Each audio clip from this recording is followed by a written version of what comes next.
Puso? Anong puso? Ikaw nakakailan ka na? Nakaka-dehydrate ka? Nakakaiyak? Maraming salamat ulit sa mga first time na nakanood. Yung nakapanood ng 100 times. Maraming salamat din. Every time kayo nanonood, kami po ay pasaya ng pasaya. Dahil alam namin, hindi lang basta entertainment o pelikula ang inihahatid namin sa inyo. Ibinabahagi po namin sa inyo yung pangarap namin na magka-comeback, yung puso namin na ibinigay sa pelikulang ito. Para po sa inyo, kasama kayo sa plano namin ng ginagawa namin ito. Kaya maraming salamat sa inyo. Kaya may Marjo ay dahil din sa inyo. Mahal namin kayo.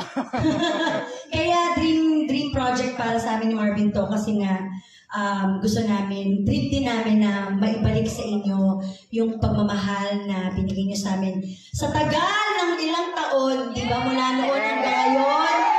Kaya itong proyekto na to, ito yung talagang sabi namin, I think, grabe na yung pagmamahal nila sa atin. At napatunayan natin ulit ngayong gabi. Thank you so much. Sino rito ba yung first time na mapanood? First time. Ayan. Sino rito yung Sino yung hindi na virgin? Sa pelikula, kasi napanood